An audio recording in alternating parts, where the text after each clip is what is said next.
the host of a podcast, so you can introduce yourself. And all right. As she said, Anthony Brogdon. I know her from Detroit, so I'm in town from Detroit. You're taking my minutes now. One of the things that I like what you all have said is that I think the first thing that has to happen is we got to change the mindset, how we look towards each other. And one of the things that I do in my angle is to talk about what I call good black history, where black people win. Because so much of what we heard is the beat down, the slavery, and black people this, yes sir, yes ma'am.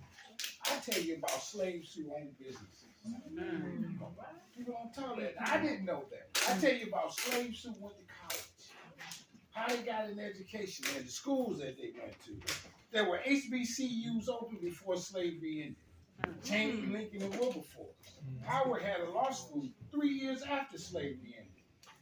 And these are the kind of things that we don't think about. We don't know. So, first of all, we can say how great we are, coming from Africa. And they wanted us to be here because we knew how to grow the grass. Not the grass, but the indigo and the cotton and plant the seeds and things of that sort. And then we took it from there, and there were some of us that were able to use some of the skills that we got in the plantations and turn them into businesses. Give you an example, there was a guy who was enslaved. His name is C.R. Patterson. His enslaver allowed him to work on the horse and buggies. When C.R. Patterson got his freedom, he did horse and buggies. C.R. Patterson had a son. He sent to Central State University, and that guy and his dad owned a car manufacturing company. In 1905, it's called Greenfield Motors.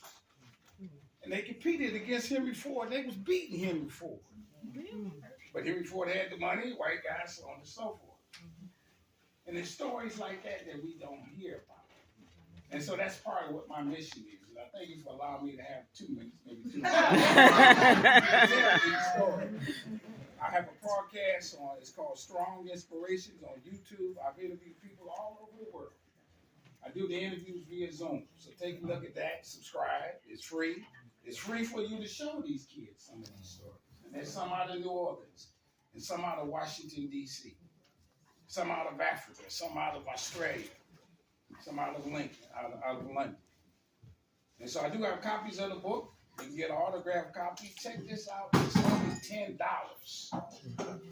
I want people to have it.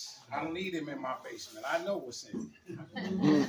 So I'm doing my best to go around the country, get the schools to know about this. I even have a children's book that's got 30 black folks who were wealthy in the 1800s.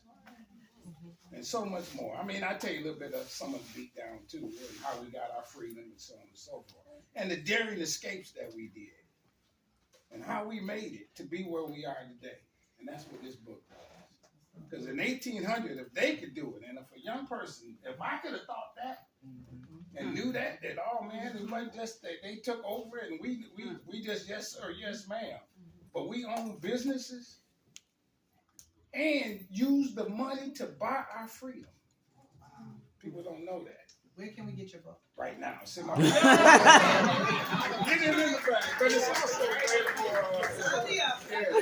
It's also available on Amazon. Lastly, my website is businessintheblack.net. Because if you in business, where you want to be? In the black.